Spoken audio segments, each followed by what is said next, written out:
What is actually going on here is we've got fancy bankers speak to try and say that debt is investment. Debt is debt. It doesn't matter how much lipstick you put on this pig. And 86,000 more Canadians have lost their jobs, and a staggering $52 billion of net investment has fled the country. And what's the Prime Minister's solution? Send a further $1 trillion of investment down to the U.S. Why is the Prime Minister acting like an investment agent for Trump instead of keeping his promises to Canadians to deliver jobs? Well done. This Prime Minister's broken promises are hurting Canadians. He promised he was going to spend less, and in fact, he's going to spend more, a lot more. Trudeau left a deficit of $42 billion. This Prime Minister is going to supersize it well past $60 billion. Deficits cause inflation, but it's Canadians who end up paying the price. In fact, 86,000 Canadians have paid that price by losing their jobs.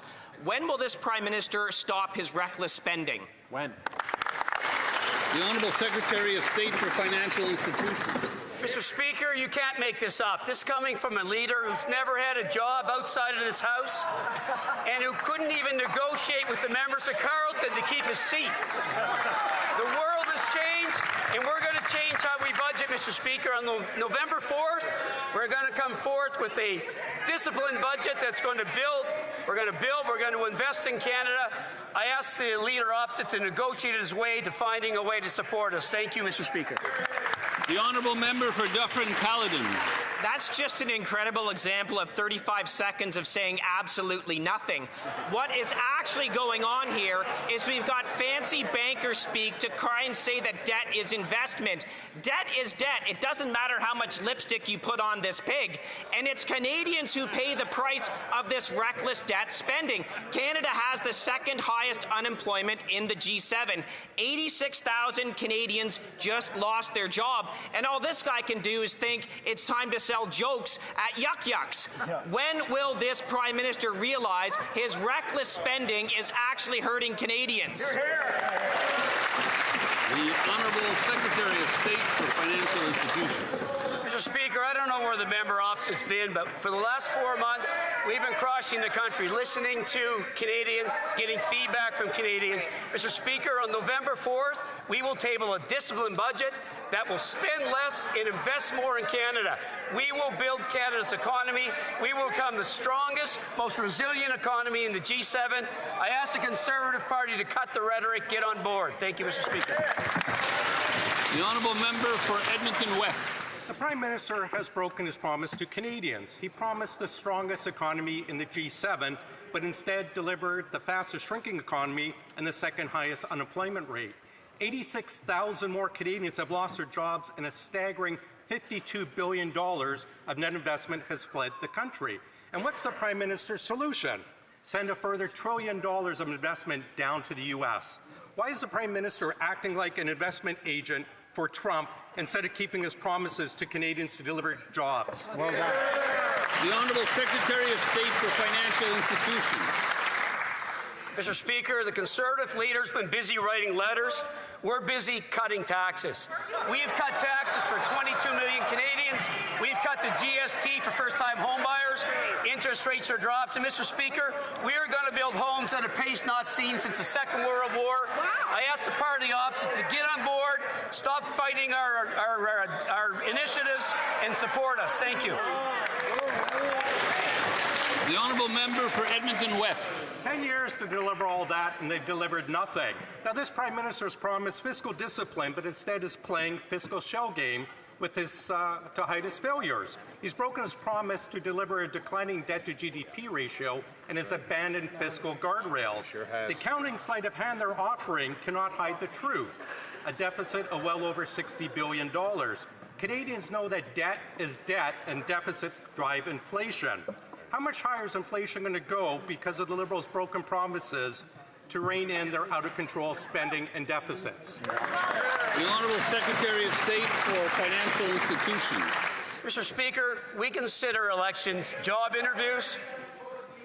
Canadians looked at the resume of our leader and the leader of the opposition. It wasn't even close. Our leader has world-class business and economic experience versus the leader of the opposition has none. On November 4th, Mr. Speaker, we will table a disciplined budget. We will spend less, invest more in nation-building projects, in defence and infrastructure, and we will build houses at a scale not seen since the Second World War. Mr. Speaker, we're tired of the rhetoric. Join us. Let's build Canada. L'honorable député de Côte. The honourable member for Côte-Sud, Rivière-du-Loup, Kataskamik-Témiscouata. Mr. Speaker, since we've had these Liberal Prime Minister's expenses have skyrocketed, consultants' fees have gone from $19 to $26 billion, despite the promises of this Liberal government. The deficit has gone from $42 to $62 billion. And the result is more inflation, fewer jobs, and a declining economy.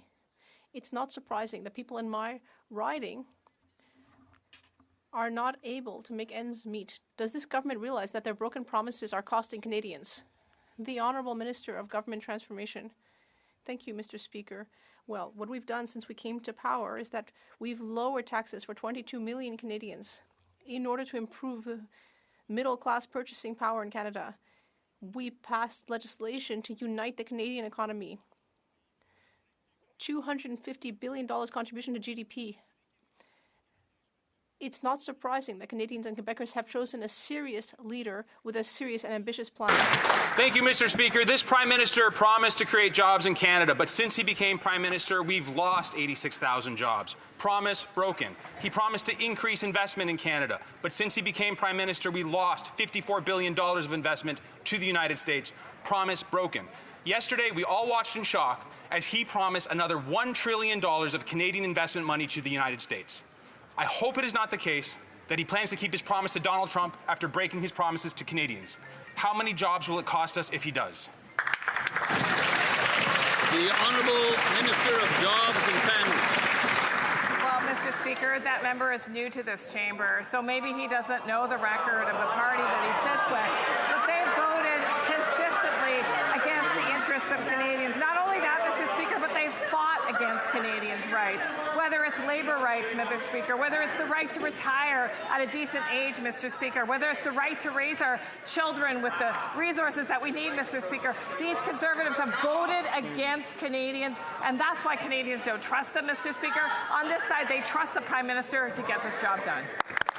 The Honourable Member for Sherwood Park, Fort Saskatchewan. Mr. Speaker, on the other hand, this minister is not a new member, and so she should know her own record. 86,000 job losses under this Prime Minister alone. Canada has the worst youth employment rate in over 25 years. Job numbers come out again this Friday, and the situation continues to get grimmer. Witnesses at our parliamentary public hearings on youth unemployment were very clear yesterday. It isn't a wealth distribution problem, it's a wealth creation problem. And the Prime Minister wants to send another $1 trillion to the United States. Why is he breaking his promises and continuing to ship jobs south of the border? The